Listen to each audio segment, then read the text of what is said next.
الله من الشيطان الرجيم.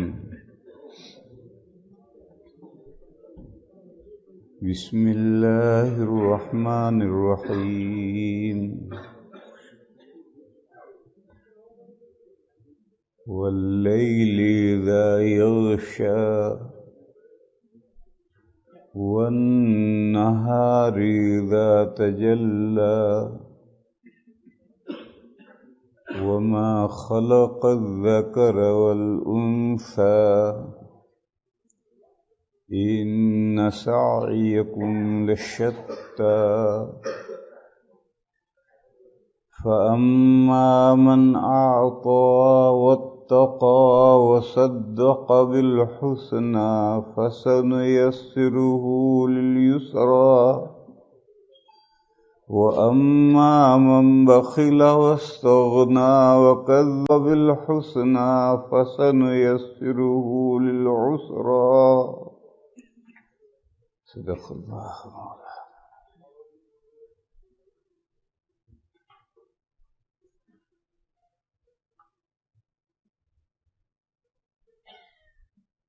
تقدیر کا مسئلہ جو 2 دن سے بیان ہو رہا تھا اسے کل نمٹا دیا تھا.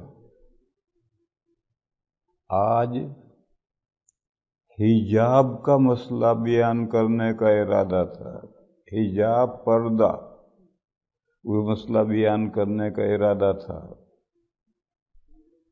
لیکن ایک صاحب جو لندن میں یہ تقریر لائیو سن رہے ہیں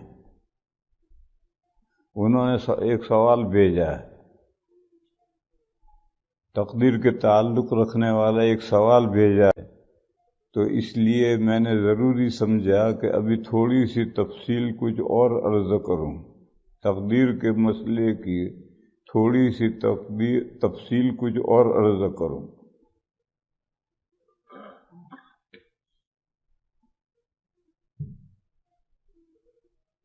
وہ آیت کریمہ جو میں نے پڑھی تھی اس آیت کریمہ کو بنیادی طور پر ذہن میں رکھو.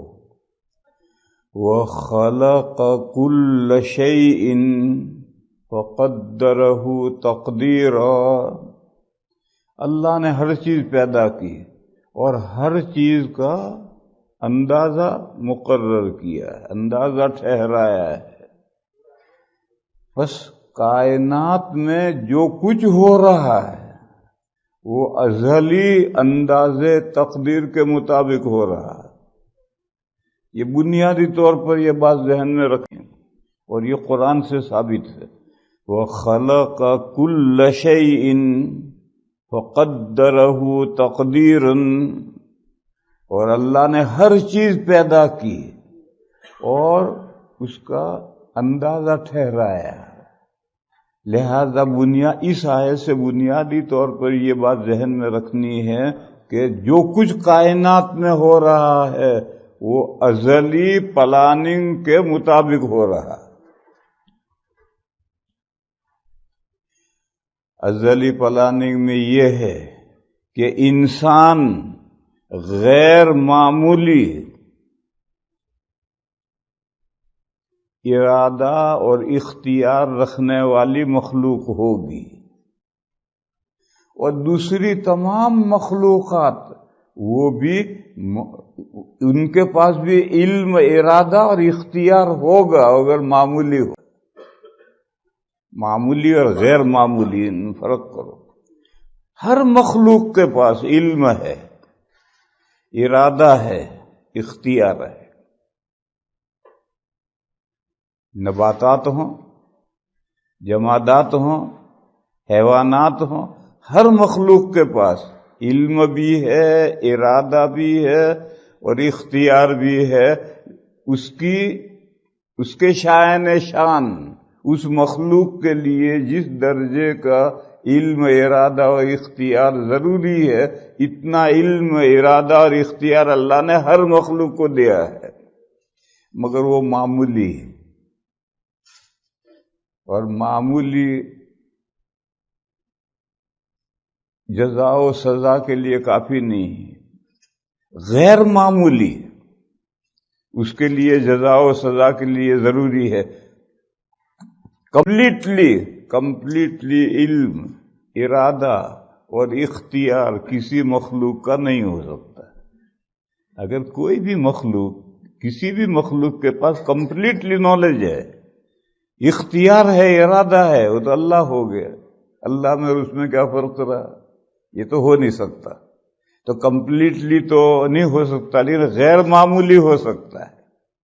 اور آخرت میں جزا و سزا کے لیے یہ غیر معمولی علم، اختیار اور ارادہ یہ ضروری ہے۔ اگر معمولی ہے تو معمولی علم، اختیار اور ارادہ پر جزا و سزا نہیں۔ دیکھو اس کی نظیر، جس کے بھی جیب میں $5 ہیں اس پر زکوٰۃ فرض ہے؟ نہیں، اس پر زکوٰۃ فرض نہیں۔ 87 گرام $0.15 اوپر اس کی قیمت کے بقدر ڈالر ہوں، $1400 بنیں گے۔ مجھے انداز حساب نہیں معلوم، میں تو ویسے ہی ٹھوکتا ہوں۔ میں کوئی سونار نہیں ہوں جو میں حساب کر کے بتاتا ہوں۔ $1400 بنیں گے۔ یہ $1400 کسی کے پاس ہوں، یا اتنے $1400 کا گولڈ ہو، یا $1400 کا سلور ہو، یا $1400 کا کوئی بزنس گڈس ہو، اور وہ پورا سال اس کے پاس رہے، یعنی نصاب گھٹے نہ، بڑھے تو بڑھے لیکن گھٹے نہ، تو جب پورا سال ہوتا ہے تب اس کا 40واں حصہ واجب ہوتا ہے۔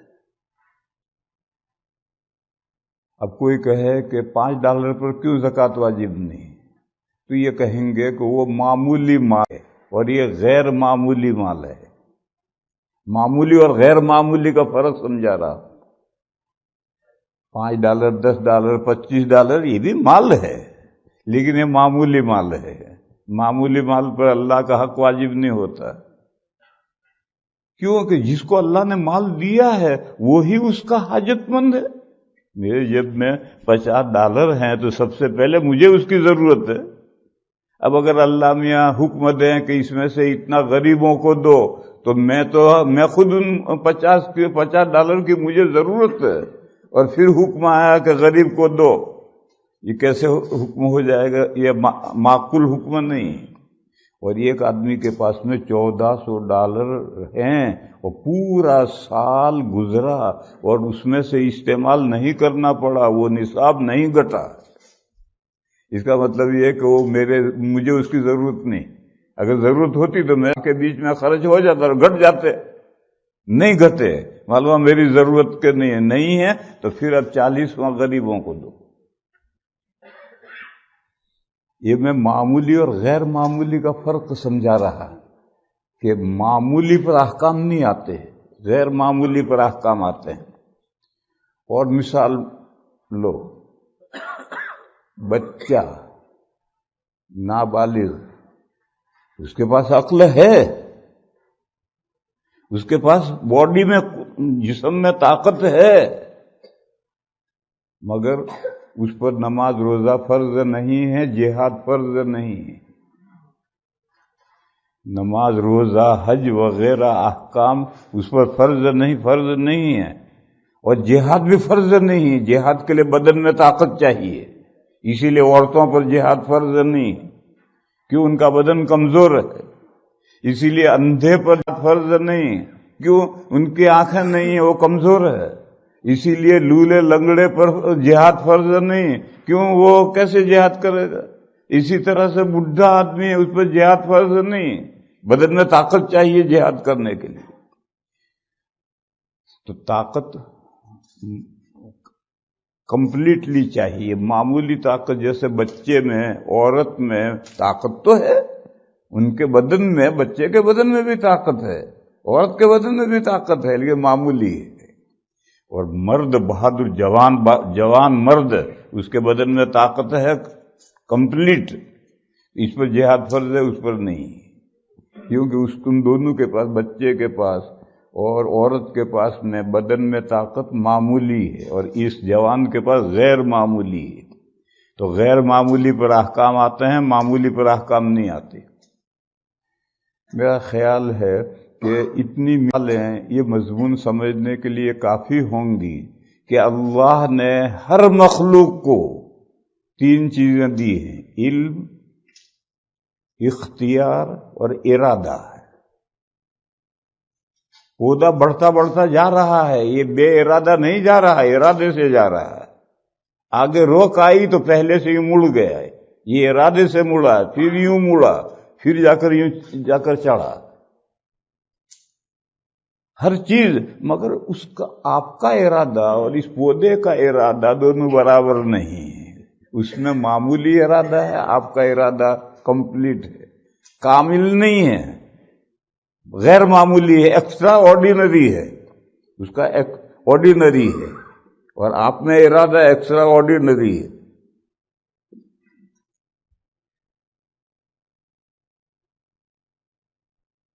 تو یہ اپنی جگہ پر طے شدہ ہے۔ بس جب یہ بات ہے کہ انسان کو اللہ نے علم بھی دوسری مخلوقات کے اعتبار سے غیر معمولی دیا ہے، ارادہ بھی غیر معمولی دیا ہے، اختیار بھی غیر معمولی دیا ہے، تو دوسری مخلوقات اپنے علم و ارادہ اور اختیار سے جو کچھ کریں گے اس پر جزا و سزا مرتب نہیں ہوگی۔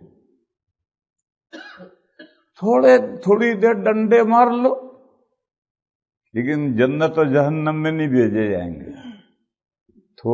تھوڑی دیر ڈنڈے مار لو، لیکن جنت اور جہنم میں نہیں بھیجے جائیں گے۔ اور انسان کو جس درجے کا علم، ارادہ اور اختیار دیا ہے، اس کی وجہ سے اپنے وہ علم و ارادے اور اختیار سے اچھا کرے گا جنت میں جائے گا، اور برا کام کرے گا جہنم میں جائے گا، کیونکہ اس کے یہ تینوں چیزیں، علم، نالج، ارادہ اور اختیار، تینوں دوسری مخلوقات کے اعتبار سے غیر معمولی ہے۔ بھینس کا مثال میں نے دی تھی کہ بھینس کے پیر میں 3 بچے کچل جائیں، اور پھر بھینس کو جب پکڑی جائے تو تینوں بچوں کے ورثہ ڈنڈے لے کر آتے ہیں، بجاتے ہیں، غصہ اتارتے ہیں، تو ڈنڈا تو بجا سکتے ہیں، لیکن پھر لوگ خود ہی کہیں گے بھئی کتنا مارو گے، جانور ہی تو ہے۔ اور کوئی نہیں کہتا کہ مقدمہ کرو کورٹ میں اور پھانسی دلواؤ اس بھینس کو، کوئی نہیں کہتا، کہ سب جانتے ہیں کہ بھینس بھاگی ہے، دوڑی ہے، پیروں میں بچے کو کچلے ہیں، یہ سب علم و ارادہ اور اختیار سے ہوا ہے، لیکن وہ علم و ارادہ اختیار اتنا تھوڑا ہے کہ اس پر جزا و سزا مرتب نہیں ہے، ڈنڈے چاہے مار لو تھوڑے سے۔ حدیث شریف میں ہے قیامت کے دن یقاد للشاة الجلحى من الشاة القرنى، اس زندگی میں ایک بکری کے سنگ ہیں اور ایک کے سنگ نہیں ہیں، تو سنگ والی بکری نے سنگ مارا ہے، تو قیامت کے دن تمام حیوانات دوبارہ پیدا کیے جائیں گے۔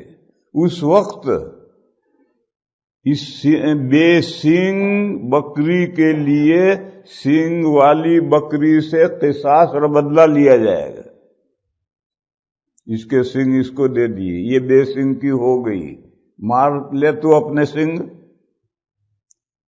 تو اسی کو میں کہتا ہوں کہ ڈنڈا چاہے بجا لو، ادلا بدلہ کر لو، لیکن ان کا علم و ارادہ اور اختیار اتنا غیر معمولی نہیں ہے کہ اس کی بنیاد پر جنت اور جہنم دی جائیں، اور احکام آتے ہیں معمولی پر نہیں آتے، غیر معمولی پر احکام آتے ہیں۔ ایک تو میرے بھائیو یہ قاعدہ ذہن میں رہنا چاہیے تقدیر کے مسئلے کو سمجھنے کے لیے، تاکہ الجھن پیدا نہ ہو۔ دوسری بات سمجھو، ہماری یہ دنیا عالم اسباب ہے، ہر چیز کا سبب ہے، سبب سے مسبب پیدا ہوتا ہے. کوئی چیز سلسلے اسباب سے باہر نہیں ہے. اس زنجیر، سلسلہ مانے زنجیر، چین، اس چین میں بندھی ہوئی ہے، اسباب میں جکڑی ہوئی ہے. سلسلے اسباب سے کوئی چیز باہر نہیں. حتیٰ کہ ایک بڑے حضرت ہیں، حضرت شاہ ولی اللہ صاحب محدث دہلوی قدس سرہ، ان کا تو یہ دعویٰ ہے کہ انبیاء کرام کے جو معجزات ہیں اور اولیاء کی جو کرامات ہیں وہ بھی سلسلے اسباب و مسببات کے دائرے میں ہیں، معجزات کے بھی سبب ہیں.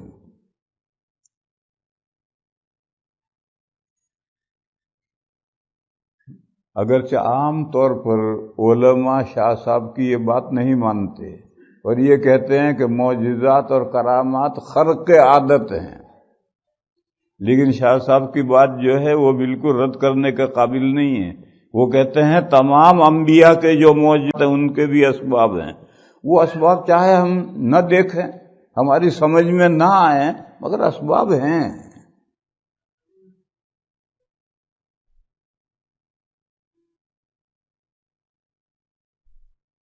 مثلا بڑا معجزہ ہے کہ عیسیٰ علیہ السلام صرف ماں سے پیدا ہوئے. تو مرد کے مادے میں جرثومے ہوتے ہیں، عورت کے مادے میں خلیے ہوتے ہیں. ایک ہی فرد کے مادے میں یہ دونوں چیزیں جمع ہو سکتی ہیں. جرثومے بھی ہوں، خلیے بھی ہوں، ایک ہی فرد کے مادے میں دونوں باتیں ہو سکتی ہیں. صرف مرد کے مادے میں جرثومے خلیے دونوں، عورت کے مادے میں جرثومے خلیے دونوں. اس طرح کی شاہ صاحب کی تعویلیں ہیں کہ تمام معجزات جو ہیں وہ اسباب سے پیدا ہوتے ہیں. وہ اسباب چاہے ہم اسباب تک ہماری نظر نہ پہنچے لیکن اسباب ہیں. میں یہ نہیں کہہ رہا کہ حضرت شاہ صاحب قدس سرہ کی بات ماننی ہی پڑے گی، ایسا نہیں کہہ رہا میں. جو پوری دنیا تمام علماء کہتے ہیں کہ معجزات اور کرامات خرق عادت ہوتے ہیں، وہ رائے اگر آپ رکھیں یعنی ان کے اسباب نہیں ہوتے ہیں. خرق عادت کے معنی ہے اسباب نہیں ہوتے ہیں، بغیر اسباب کے وہ مسببات پیدا ہوتے ہیں. یہ رائے اگر آپ لینا چاہیں تو لے لیں، میں منع نہیں کر رہا. میں تو استدلال یہ کرنا چاہتا ہوں کہ یہ جو قاعدہ ہے کہ یہ دنیا دار الاسباب ہے، یہاں ہر مسبب سبب کے ساتھ جڑا ہوا ہے، جکڑا ہوا ہے. یہ قاعدہ شاہ ولی اللہ صاحب علیہ الرحمہ اس کو کمپریہنسو مانتے ہیں اور معجزات و کرامات اس کے تحت لیتے ہیں. تو معجزات و کرامات اس کے تحت آئیں نہ آئیں لیکن قاعدے کو تو عام ماننا ہی پڑے گا. پر جب میرے بھائیوں ہر چیز سبب کے تحت میں ہے تو یہ سبب یہ بھی تقدیر میں ہے. مجھے یہ سمجھانا ہے، یہ صرف مسببات نہیں، ان مسببات کی جو اسباب ہیں یہ بھی تقدیر میں ہے. ایک حدیث شریف ہے مشکات میں کتاب القدر میں ہے. ایک صحابی نے پوچھا ارأیت یا رسول اللہ روقن نسترقیہا ودواء نتداویہا ایرد من قدر اللہ شیئا قال ہی من قدر اللہ. انہوں نے پوچھا کہ یا رسول اللہ جب ہم بیمار پڑے ہیں تو جو علاج معالجے کرتے ہیں فوراً بھاگتے ہیں، ہاسپٹل میں جاتے ہیں، ڈاکٹر کو دکھاتے ہیں، علاج معالجے کرتے ہیں. پھر ڈاکٹر جو پرہیز بتلاتا ہے وہ پرہیز بھی ہم کرتے ہیں. تو کیا یہ دوا دارو اور یہ پرہیز اللہ کی تقدیر کو ٹلا سکتے ہیں؟ اللہ کی پلاننگ میں ایک بات طے ہے اس کو یہ دوا دارو علاج معالجہ اور تدبیر یہ اس سے تقدیر کو ٹلا سکتے ہیں؟ حضور نے فرمایا تقدیر کو ٹلانے کا کیا مطلب؟ یہی جو تم دوا دارو کرتے ہو اور پرہیز کرتے ہو یہی تقدیر ہے، یہی کرتے ہو یہی تقدیر ہے۔ فرمایا رأیت، بتلائیے، دوا نتداوی بھی، وہ علاج معالجہ جو ہم کراتے ہیں، وہ توقاتن نتقیہا، اور وہ پرہیز جو ہم کرتے ہیں بیماری میں پرہیز کرتے ہیں، ایرد من قدر اللہ شیئا، کیا وہ اللہ کی تقدیر میں سے کوئی چیز دور کر سکتے ہیں، ٹلا سکتے ہیں؟ قال ہی من قدر اللہ، فرمایا یہی تو اللہ کی تقدیر ہے، یہ جو تم کرتے ہو یہی تقدیر ہے۔ اس حدیث شریف سے معلوم ہوا کہ یہ جو علاج معالجہ اور پرہیز اور احتیاط یہی تو اسباب ہیں، تندرستی صحت کے اسباب ہیں، اور اس کو حضور نے فرمایا کہ یہ سب تقدیر میں ہیں، اللہ کی پلاننگ کے ماتحت ہیں۔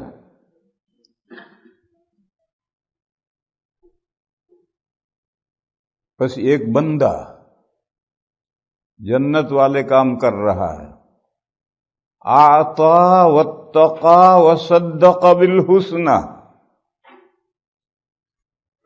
اللہ کے میں دیا، پرہیزگار رہا، گناہوں سے بچا رہا، اور کلمہ طیبہ کی اس نے تصدیق کی، تو اللہ تعالیٰ فرماتے ہیں یہ تینوں کام بہت آسان ہیں۔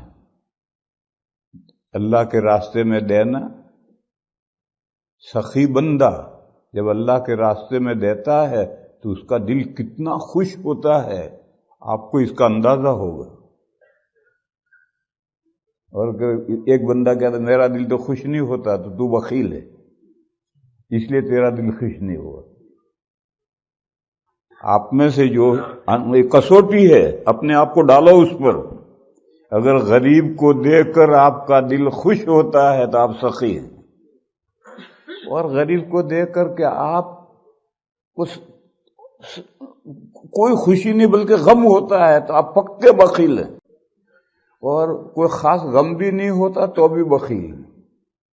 سخی اس دن بنیں گے جب غریب کو دیکھ کر آپ کو خوشی ہو، شاداں فرحاں، یہ کسوٹی ہے، اس پر میں اور آپ ہم سب کو اپنے آپ کو کسوٹی پر گھسنا چاہیے کہ میرے اندر بخیلی ہے یا سخاوت ہے۔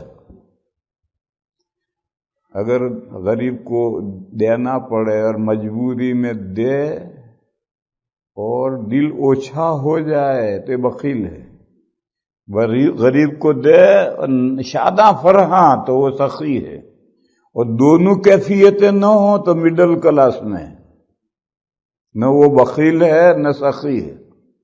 لہذا میرے بھائیوں کوشش کرو، اللہ مجھے بھی توفیق دیں، ہم بخل سے نکلیں، درمیانی درجے سے بھی نکلیں اور سخاوت کے درجے میں پہنچے ہیں۔ اللہ سخی ہیں، قریب ہیں، وہ بخیل نہیں ہیں۔ بس اللہ کی جو یہ صفت ہے سخاوت اور کرم، اس کے اندر ہر بندے کو چاہیے کہ اپنے اندر وہ پیدا کرے۔ تو یہ تین کام بہت آسان ہے، غریب کو دینا، گناہوں سے بچنا، کیا مشکل ہے بھائی؟ گناہ سے بچنا کیا مشکل ہے؟ اور لا الہ الا اللہ محمد الرسول اللہ کو سچا جاننا ماننا، یہ بہت آسان کام ہے۔ اللہ فرماتے ہیں کہ جو یہ کام کرنا چاہتا ہے ہم اس کو اور اس کے لیے آسان کر دیتے ہیں۔ فَسَنُيَسِّرُهُ لِلْيُسْرَىٰ، اور تین کام بڑے بھاری ہیں۔ بخیلی کرتا ہے، بڑا بھاری کام ہے۔ اللہ سے بے نہیں بنتا ہے، بڑا بھاری کام ہے۔ لا الہ الا اللہ محمد الرسول اللہ کو جھٹلاتا ہے، بڑا بھاری کام ہے۔ بخیلی کرتا ہے، بھاری کیوں ہے؟ تو ماں کے پیٹ سے مال لے کر آیا ہے، تو مال ماں کے پیٹ سے لے کر آیا ہے، جی نہیں، اللہ نے دیا ہے۔ ارے جب اللہ نے دیا ہے تو اللہ کا حکم ہے 40واں حصہ غریب کو دے، کیوں موت آتی تجھے؟ تو مال ماں کے پیٹ سے لے کر تو آیا نہیں، اللہ نے دیا ہے، 40واں دے دے گا تو اس کا بدل تجھے اللہ نہیں دیں گے؟ اتنی موٹی سی بات بھی نہیں سمجھتا، اور مال ہاتھ گلے سے باندھ رکھا ہے، کھلتا ہی نہیں ہے، غریب کو دیتا ہی نہیں ہے، جو کتنا مشکل کام ہے کہ اتنی موٹی سی بات نہیں سمجھتا۔ اور کوئی بندہ اپنے آقا سے بے نیاز ہو سکتا ہے؟ ہم سب بندے ہیں، آقا سے بے نیاز، مجھے اللہ کی کوئی ضرورت نہیں ہے، مجھے اللہ کی کوئی نہیں پڑی۔ کتنا بھاری کام ہے کہ بندہ آقا سے بے نیاز ہو گیا۔ اور کلمہ طیبہ، کلمہ حسنہ، بہترین بات لا الہ الا اللہ محمد الرسول اللہ، اس کو بھی نہیں مانتا۔ یہ تینوں کام بڑے بھاری ہیں، لیکن اللہ تعالیٰ فرماتے ہیں کہ یہ بھاری کام بھی جو کرنا چاہتا ہے ہم اس کے لیے آسان کر دیتے ہیں۔ یہ بھاری کام ہے، لیکن کوئی شخص یہ بھاری کام کرنا چاہتا ہے تو ہم اس کے لیے کام آسان کر دیتے ہیں۔ آپ نظر ڈالیے، مکھی چوس دنیا میں کم نہیں، ایک ڈھونڈو 70 ملیں گے۔ اللہ کی جن کو کچھ نہیں پڑی، یہ سارے کمیونسٹوں کو اللہ کی کچھ نہیں پڑی، وہ کہتے ہیں نو مائنڈ بیہائنڈ دس ورلڈ، اس دنیا کے پیچھے کوئی دماغ نہیں ہے، کوئی کچھ نہیں پڑی ان کی۔ اور یہ جتنے غیر مسلم ہیں وہ یا تو کلمہ طیبہ کے دونوں جز نہیں مانتے، یا پہلا جز مانتے، محمد الرسول اللہ نہیں مانتے۔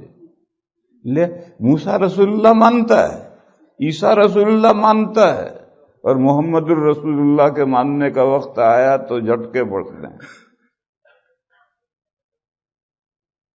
بے شمار لوگ ہیں، مگر ان کے لیے ان کا وہ دھرم بڑا پسندیدہ، اور کمیونسٹوں کو اپنا ریلیجن، جو ان کا کوئی ریلیجن نہیں ہے، یہ جو ان کا ریلیجن نہیں ہے یہ بھی ریلیجن ہے۔ یہ کمیونسٹوں کا جو کوئی مذہب نہیں ہے، یہ مذہب نہیں، یہ بھی ایک مذہب ہے، اور اس پر وہ مگن ہے۔ ہندو کروڑوں خداؤں پر مگن ہے، عیسائی 3 خداؤں پر مگن ہے، بدھسٹ بدھا کو خدا مانتے ہیں، اللہ کو چھوڑ کر غیر اللہ کو خدا ہونے پر۔ کتنا بھاری کام ہے، مگر سب کے لیے مزیدار مذاہب ریلیجن ہے۔ کیوں؟ مشکل کام بھی جو کرنا چاہتا ہے اللہ تعالیٰ اسے آسان کرتے ہیں۔ ان آیات سے یہ بات معلوم ہوئی کہ اللہ جل شانہ و عم نوالہ نے اسباب اور مسببات کا ایک سلسلہ رکھا ہے۔ اچھے اسباب سے اچھے مسببات پیدا ہوں گے، برے اسباب سے برے مسببات پیدا ہوں گے، اور جو جیسا سبب اختیار کرے گا اللہ اس کے لیے اس کو آسان کر دیتے ہیں۔ جنت میں جانے کا بھی سبب ہے، جہنم میں جانے کا بھی سبب ہے۔ جو جنت میں جائے گا بے سبب نہیں جائے گا، جو جہنم میں جائے گا بے سبب نہیں جائے گا۔ جنت میں جانے کا سبب یہ ہے اما من آتا واتقى وصدق بالحسنى، اور جہنم میں جانے کا سبب یہ ہے بخل واستغنى وكذب بالحسنى۔ اور حضور نے اللہ فرماتے ہیں جو شخص یہ سبب اختیار کرے گا ہم آسان کریں گے، جو یہ اختیار کرے ہم آسان کریں گے۔ اسی مضمون کو تھوڑا سا ذرا آگے بڑھاؤ۔ یہ جو جنت کے اسباب ہیں، یہ جو جہنم کے اسباب ہیں، اس میں پوری زندگی کو دیکھا نہیں جاتا، زندگی کے اینڈ کو دیکھا جاتا ہے۔ جب زندگی دنیا کی ختم ہوئی تو کون سے اسباب اختیار کیے ہوئے تھے، جنت کے یا جہنم کے؟ جنت کے اسباب اختیار کیے ہوئے تھے تو گیا جنت میں، اور اس سے پہلے جو وہ جہنم والے کام کرتا رہا وہ ختم۔ ان الاسلام یہدم ما کان قبلہ، التائب من الذنب کمن لا ذنب لہ، مسلمان ہونے سے پہلے کے سب گناہ ختم۔ توبہ کرنے والا جب اس کی توبہ قبول ہو جاتی ہے تو ایسا ہو جاتا ہے جیسے اس نے توبہ گناہ کیا ہی نہیں۔ تو موت سے متصل جو حالت ہوتی ہے وہ سبب بنتی ہے جنت میں جانے کا۔ اسی طرح موت سے متصل جو حالت ہے وہ سبب بنتی جہنم میں جانے کا۔ پہلے چاہے وہ مسلمان ہو، بڑی نمازیں پڑھتا ہو، اللہ کا نیک بندہ ہو، لیکن مرتد ہو گیا، اور جب جہنم سے ایک ہاتھ رہ گیا تو تقدیر کا لکھا اس پر غالب آیا۔ تقدیر کا لکھا ہے یعنی لوح محفوظ میں لکھا ہے کہ یہ بندہ جہنم میں جائے گا۔ ہم تو دیکھ رہے پوری زندگی مومن عبادتیں کرنے والا نیکوکار کیسے جہنم میں جائے گا۔ اب جب ایک جہنم سے ایک ہاتھ رہ گیا اور وہ مرتد ہو کر اس نے اپنے علم و ارادے اور اختیار سے جہنم کا راستہ اپنا لیا تو اب مرتے ہی جہنم میں جائے گا، اور اسی لیے اس کو وہاں لوح محفوظ میں جہنم میں لکھا ہے کہ اس کا آخری عمل یہ ہوگا۔ حدیث ہے العبرۃ بالخواتین، اعتبار آخری زندگی کا ہے۔ بہرحال یہ جو اسباب ہیں، ان اسباب میں اگر تعارض ہو جائے، ایک بندہ تو وہ ہے پوری زندگی جنت والا عمل کرتے کرتے مرا، ایک بندہ پوری زندگی جہنم والا عمل کرتے کرتے مرا، اس پہ تو کوئی اشکال نہیں ہوگا۔ لیکن ایک بندہ جہنم والے عمل کرتا تھا اور جہنم سے ایک ہاتھ دور رہ گیا اور اللہ کی توفیق سے مسلمان ہو گیا، ایمان لے آیا، جنت میں پہنچا۔ دوسرا اس کا برعکس۔ اس قاعدے کو میں نے سمجھایا کہ اگر ایسے دو سبب ہوں تو جو موت سے قریبی سبب ہے اس پر جزا مرتب ہوگا، اور پہلے والا تو مسلمان ہونے سے یا مرتد ہونے سے، لئن اشرکت لیحبطن عملک، اگر تو نے شرک کیا تو تیری سارا عمل برباد ہے۔ جیسے اسلام سے سارے گناہ ختم ہو جاتے ہیں، شرک سے ساری نیکیاں ختم ہو جاتی ہیں، بس اعتبار آخری زندگی کا۔ اس کے بعد میرے بھائیوں ایک دوسری بات سمجھو، اللہ نے ازل میں جو تقدیر پلاننگ کی ہے اس کی دو سائیڈ ہیں، ایک اللہ کی طرف کی، ایک بندوں کی طرف کی۔ اللہ کی طرف کی جو جانب ہے وہ مبرم ہے، قطعی ہے، اس میں کوئی تبدیلی نہیں ہو سکتی، اور بندوں کی طرف جو سائیڈ ہے تقدیر کی وہ چینجیبل ہے۔ اللہ کی طرف جو ہے وہ چینجیبل نہیں ہے۔ اس کی وجہ کیا ہے؟ اللہ کی طرف کی جو جانب ہے وہ شمول علم کے ساتھ ٹچ ہے، اللہ کو ہر چیز کامل طور پر معلوم ہے، بس اللہ کے علم میں شاید ایسا ہو ایسا تذبذب نہیں ہو سکتا، وہ تو علم نہیں ہے، وہ تو ظن و جہالت ہے۔ اللہ تو قطعی طور پر ازل سے جانتے ہیں کہ یہ ہوگا، اور بندوں کی جانب جو تقدیر ہے معلق ہے، کیونکہ وہ عدم علم کے ساتھ ٹچ ہے، بندے نہیں جانتے کیا ہونا ہے، اس لیے بندوں کی طرف سے دونوں احتمال ہے کہ دعا کرو گے تو بلا ٹلے گی، نہیں کرو گے نہیں ٹلے گی، ماں باپ کی خدمت کرو گے عمر بڑھے گی، نہیں کرو گے نہیں بڑھے گی، خاندان کے ساتھ حسن سلوک کرو گے عمر بڑھے گی، نہیں کرو گے نہیں بڑھے گی۔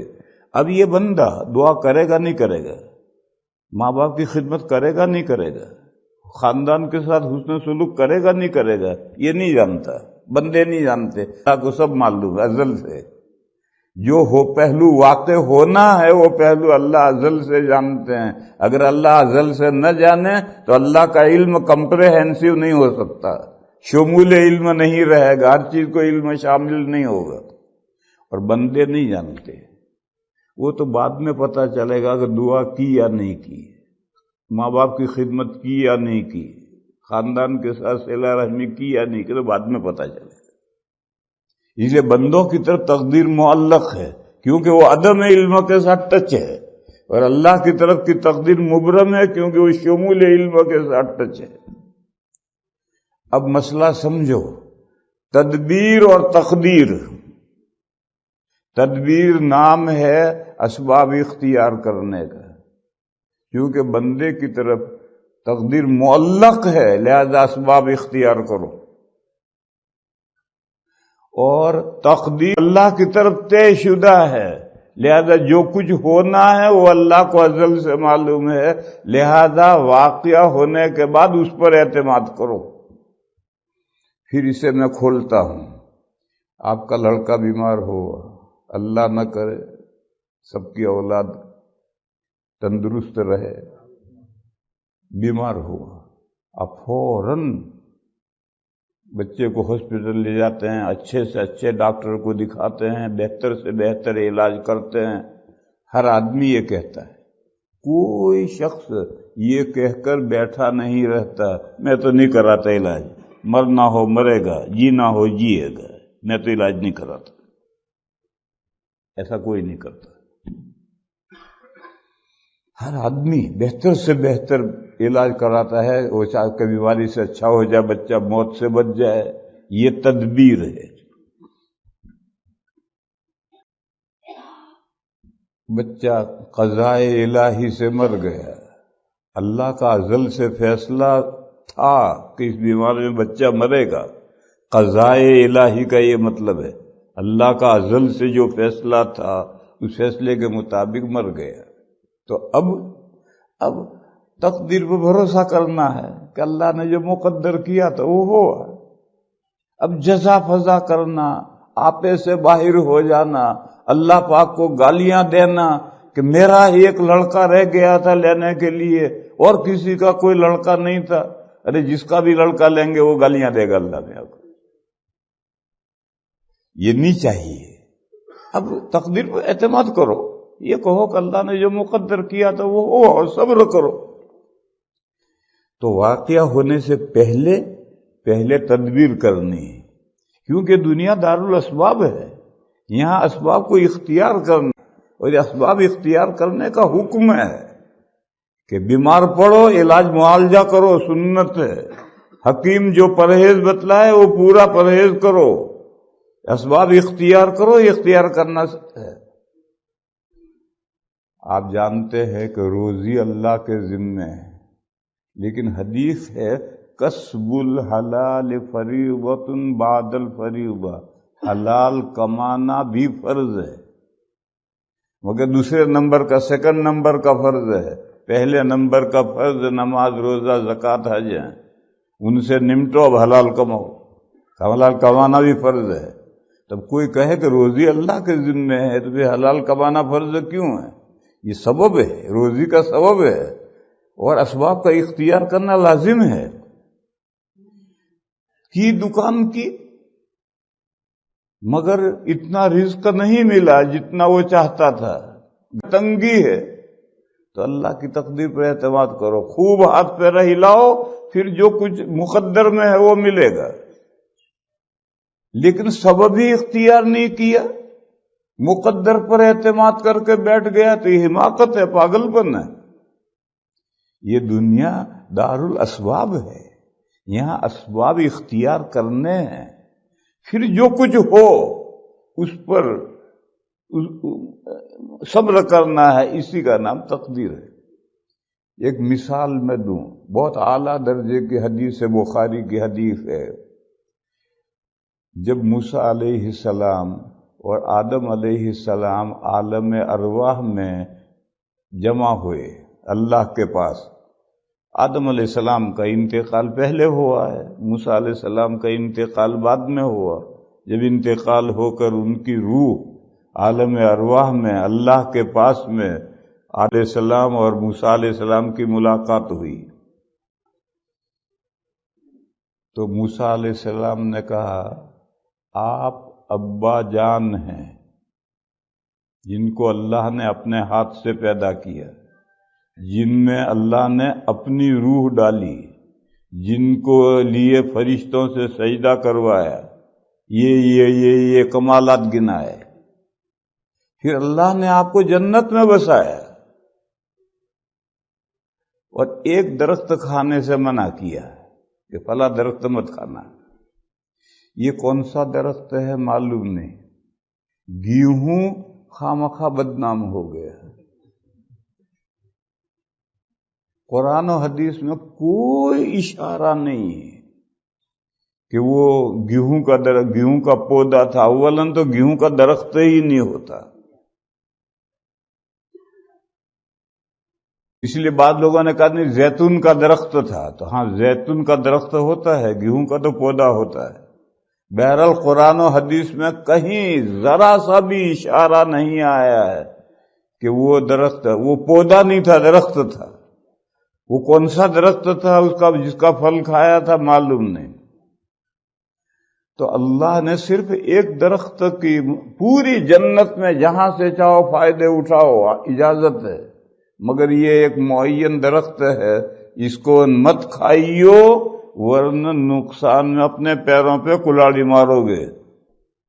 بھئی ایک اتنا ہی حکم دیا تھا، مگر آپ نے وہ کھایا، کھانے کی وجہ سے جنت سے گیٹ آؤٹ کیے گئے، آپ زمین پر اتارے گئے، اور ساری آپ کی اولاد زمین میں پیدا ہوئی اور بسی، اور سب دنیا کے جھمیلوں میں مشقتوں میں پڑ گئے۔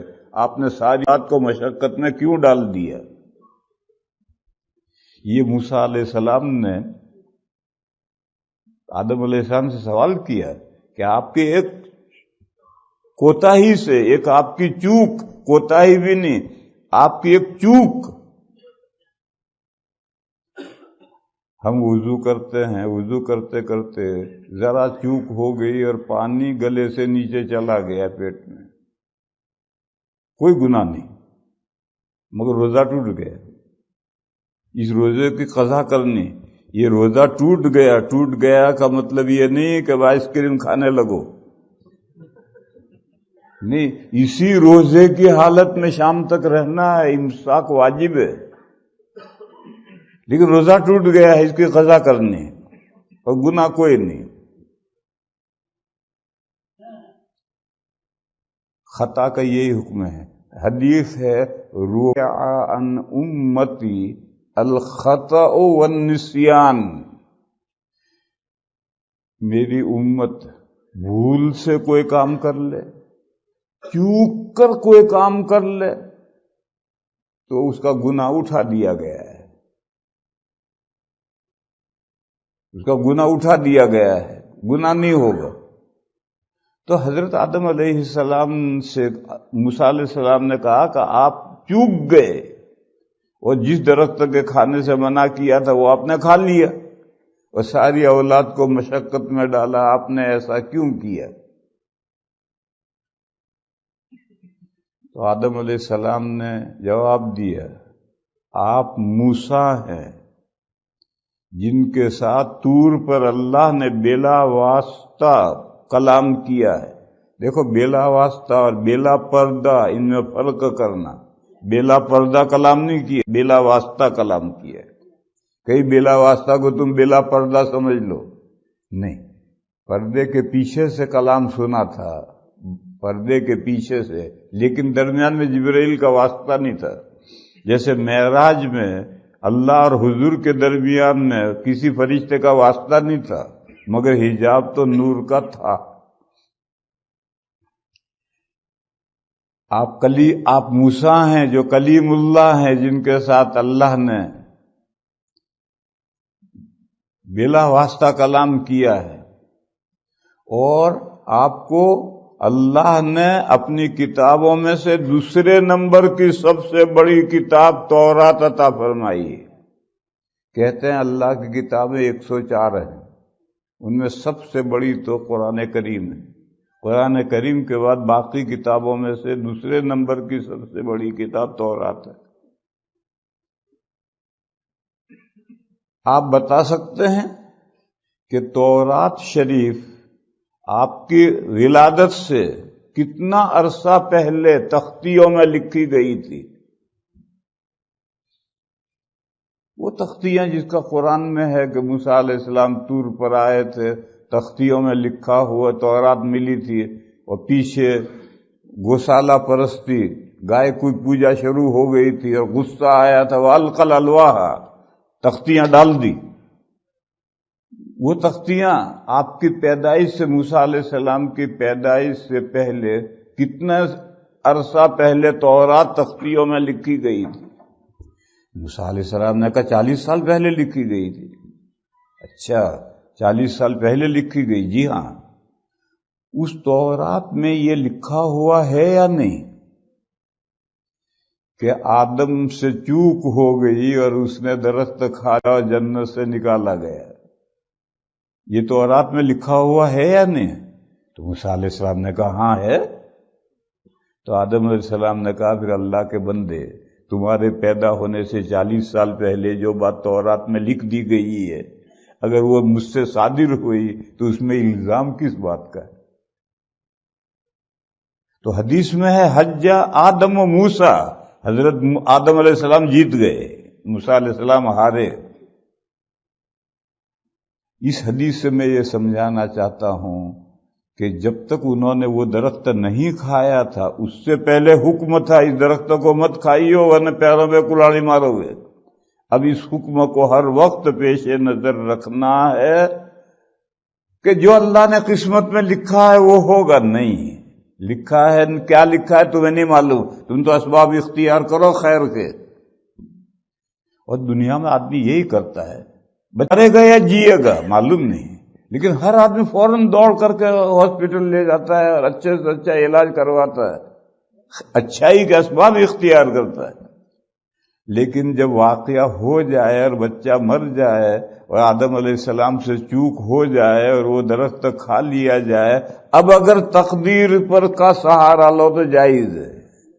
آدم علیہ السلام نے اب تقدیر کا سہارا لیا وقوع کے بعد، اور حضور نے فرمایا آدم جیت گئے، یعنی آدم علیہ السلام کا یہ سہارا لینا درست ہوا۔ لہذا ایک قاعدہ میرے بھائیو، اس کو اچھی طرح مضبوط پکڑو۔ کیا قاعدہ؟ تقدیر اللہ کی طرف مبرم ہے اور تقدیر بندوں کی طرف لٹکی ہوئی معلق ہے۔ اور اس کی وجہ کیا ہے کہ اللہ کی طرف کی جو تقدیر ہے وہ شمول علم کے ساتھ ٹچ ہے۔ اگر ادھر معلق رہے تو اللہ کا علم میں ہر چیز کو شامل نہیں ہوا، کیا ہونا ہے، یوں ہونا ہے، یوں ہونا ہے، اللہ کو بھی پتہ نہیں، لا حول ولا قوت الا۔ اور بندوں کی طرف معلق ہے، یوں ہوگا یا یوں ہوگا بندوں کو نہیں معلوم، وہ عدم علم کے ساتھ ٹچ ہے۔ لہذا بندوں کی طرف تقدیر معلق ہے، اور بندوں کی طرف جو عالم اسباب ہے وہ اس اسباب کو اختیار کرنا ہے، انہی اسباب سے مسببات پیدا ہوں گے، اور آخری بات کیا ہوگی وہ اللہ ازل سے جانتے ہیں۔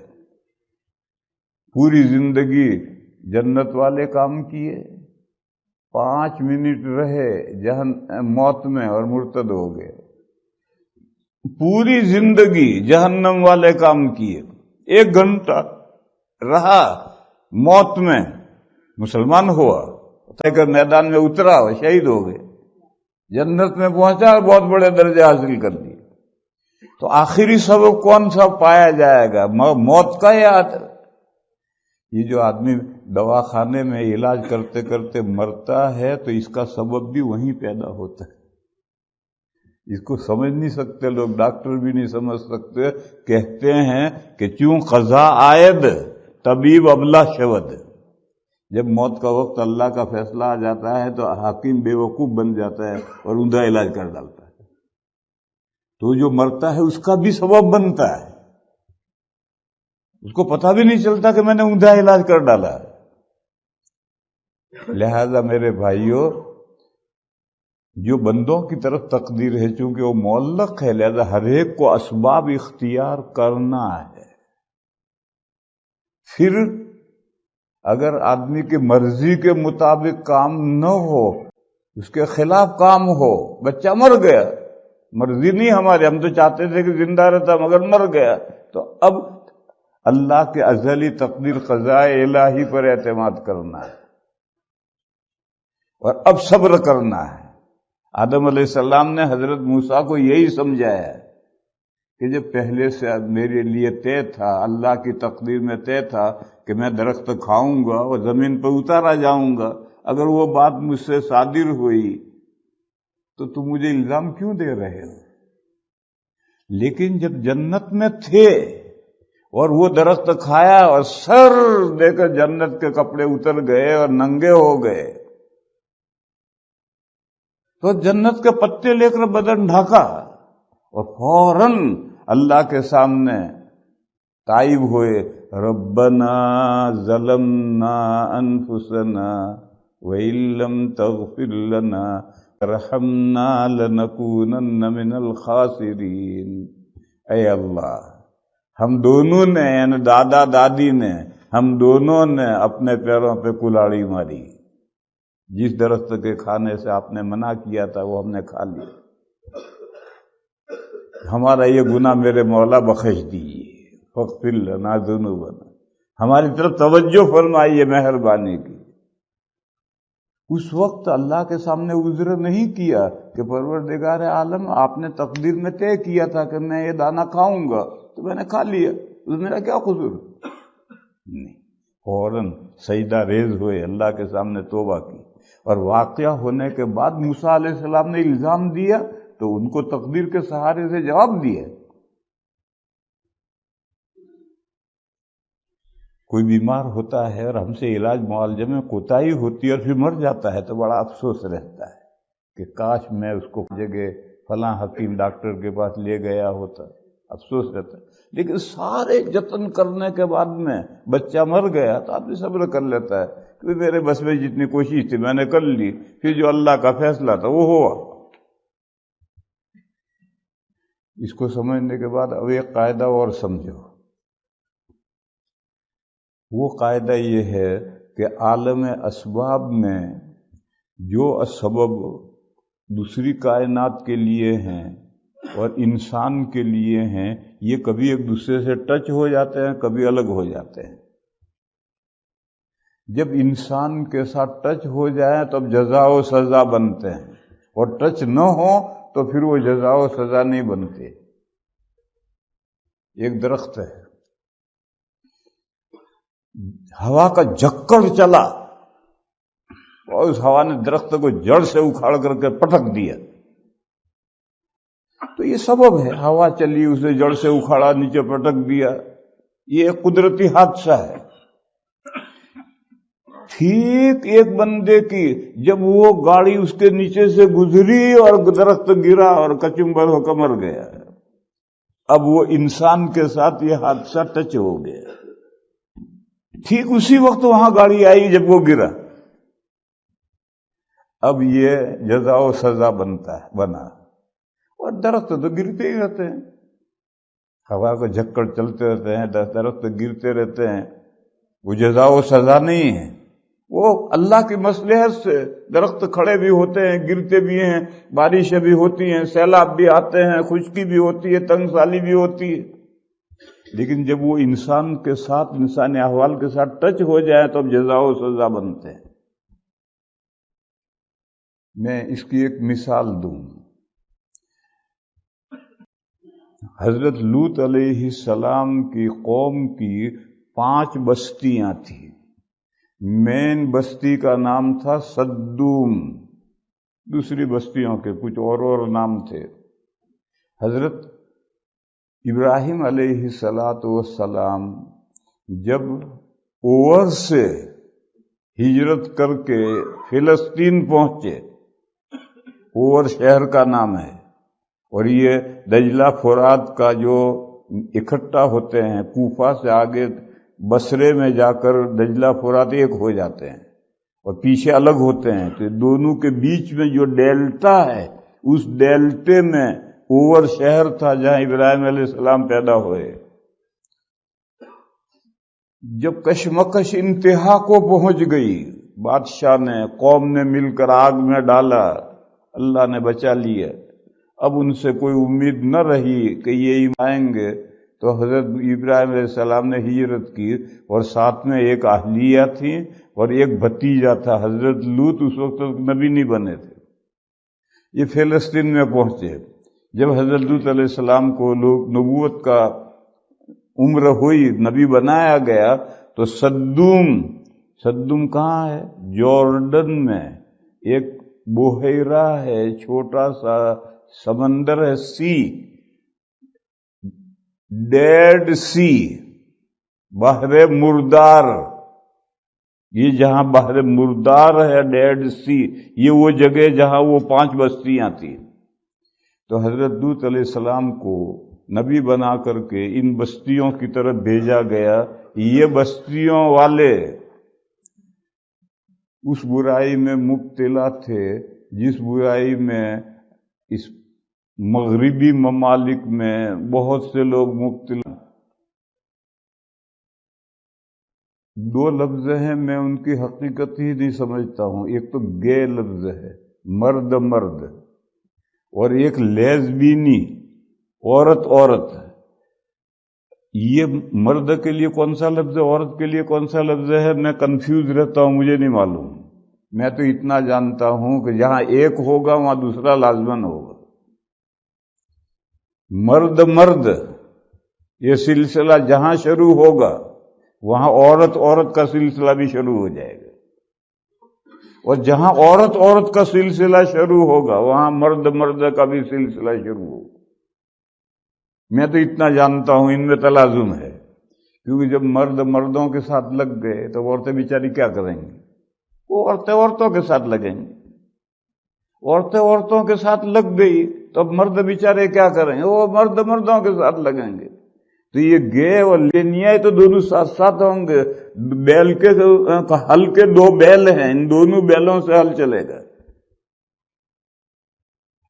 اور یہ دونوں بیماریاں وہاں پیدا ہوں گی جہاں جسم کا پچھلا ابھار ظاہر ہوگا اور سینے کا آگے کا ابھار ظاہر ہوگا۔ یہ جو پتلون پہنتے ہیں اور اس پر بنیان پہنتے ہیں، ٹی شرٹ پہنتے ہیں، جہاں نوجوان یہ لباس پہنتے ہیں وہاں گے لامحالہ شروع ہوگا۔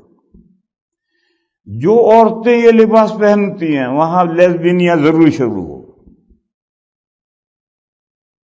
آج کل کے ہمارے جوان سمجھتے نہیں ہیں، ارے یہ تو آدھا ننگا ہے انسان، مرد بھی ننگا ہے، عورت بھی ننگی ہے، اور عورت میں حسن آفریں 3 اعضاء ہیں۔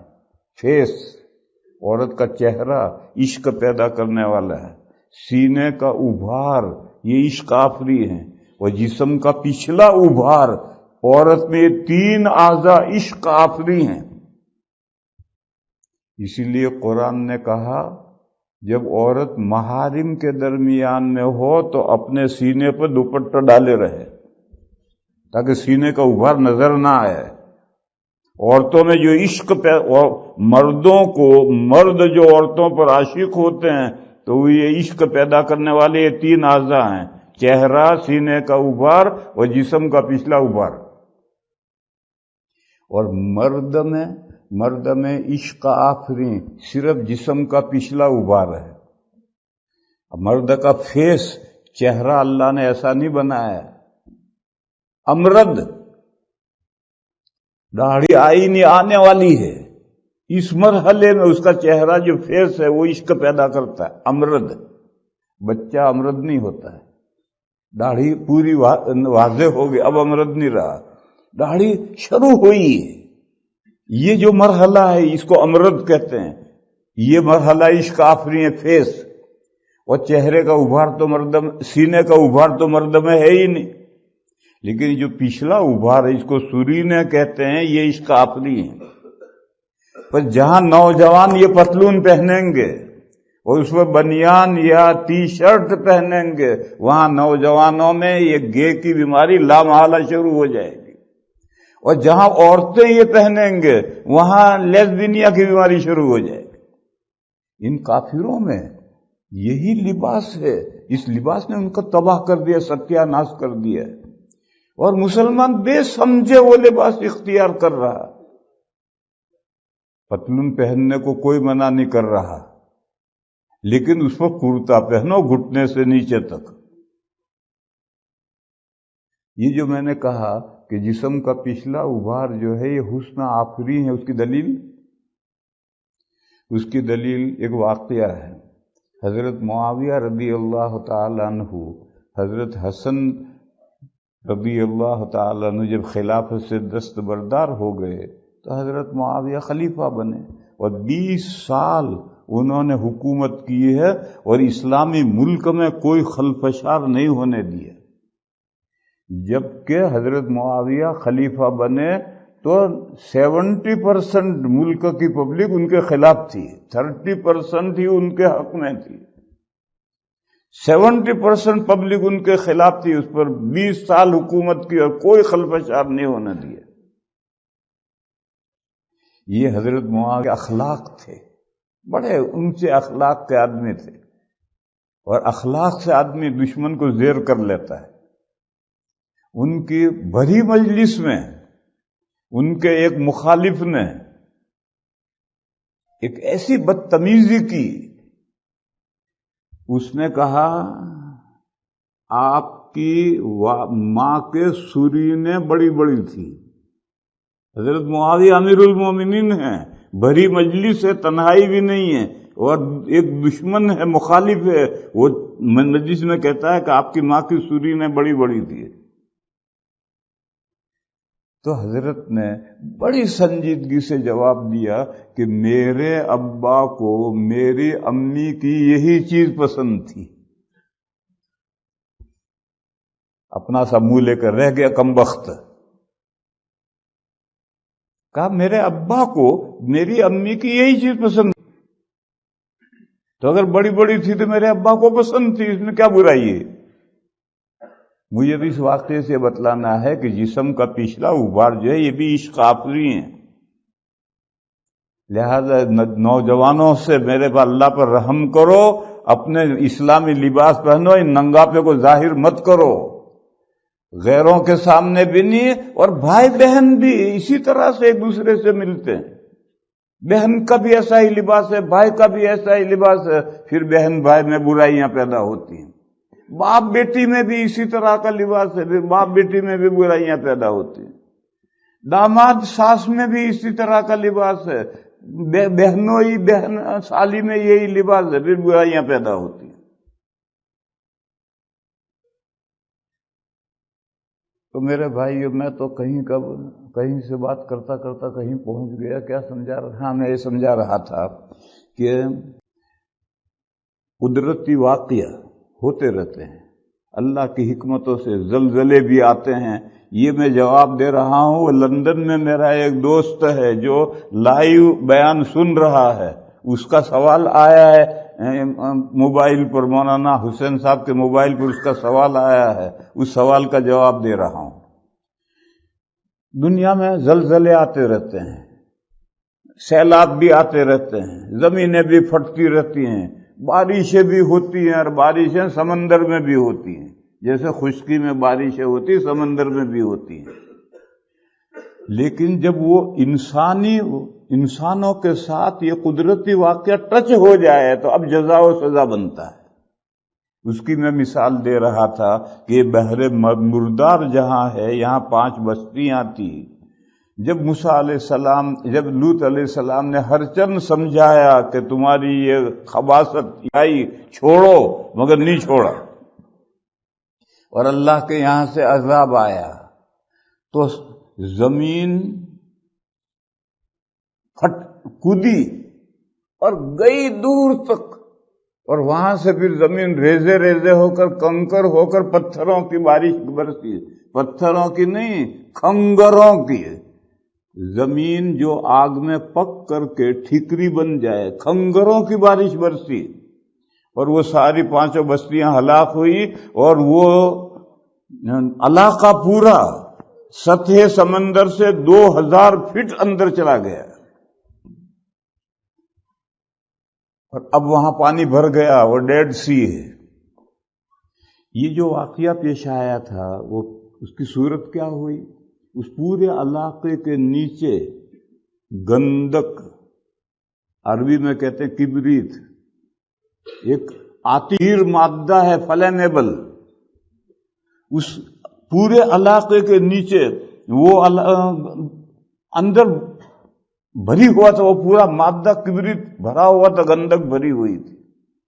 اس گندک میں آگ لگی، اور آگ لگی، جلتا رہا، اس کے اوپر جو مٹی تھی وہ اس آگ سے پکتی رہی، یہاں تک کہ جب وقت آیا قوم لوط کی ہلاکت کا تو دھماکہ ہوا، اور وہ پورا قطعہ اکھڑ کر کے گیا آسمان کی طرف، اور پھر وہ بکھر کر کے کھنگر بن کر کے گر کر بارش بن کر کے گرا ان پر، اور سارا علاقہ دھنس کر 2000 فٹ نیچے چلا گیا۔ تو یہ ایک قدرتی واقعہ ہے کہ نیچے گندک ہے اور وہ پک رہا ہے اور جل رہا ہے، اور اوپر مٹی پک رہی ہے، اور کسی دن دھماکہ ہوگا۔ اس کو انسانوں کے ساتھ ہو گیا کہ اوپر 5 بستیاں بسی ہوئی ہیں، وہ ایک خاص برائی میں مبتلا ہیں، اور اس کی وجہ سے ان کو سزا دینی ہے اللہ کو۔ جب اس کا وقت آیا تو اب یہ واقعہ ہوا اور ان کو سزا ملی۔ تو ایسا جب 2 قدرتی واقعہ انسانی حالات کے ساتھ ٹچ ہو جائے تب جزا و سزا دنیا کی بنتا ہے، اور اگر ٹچ نہ ہو تو سیلاب آتے رہتے ہیں، جھکڑ ہوا کے چلتے رہتے ہیں، درخت گرتے رہتے ہیں، پتھر گرتے رہتے ہیں، سمندر میں بارشیں ہوتی رہتی ہیں، طوفان اٹھتے رہتے ہیں۔ لیکن جب اللہ تعالیٰ کسی علاقے کو سزا دینا چاہتے ہیں تو یہ قدرتی واقعات انسانی احوال کے ساتھ ٹچ ہو جاتے ہیں، اب وہ جزا و سزا بنتے ہیں۔ یہ جواب ہے میرے اس بھائی کا جو لندن میں بیان سن رہا ہے کہ یہ جو طوفان آتے ہیں، بلائیں آتی ہیں، زلزلے آتے ہیں، کیا یہ بھی تقدیر ہے؟ جی ہاں، یہ تقدیر ہے، مگر جزا و سزا ہر واقعہ تقدیر نہیں، ہر تقدیر جو بھی واقعہ اللہ نے مقدر کیا ہے وہ انسانوں کے لیے جزا و سزا نہیں ہے۔ جب وہ قدرتی واقعات انسانی احوال کے ساتھ ٹچ ہو جائیں تو اب انسان کے لیے جزا و سزا ہے۔ وآخر دعوانا ان الحمدللہ۔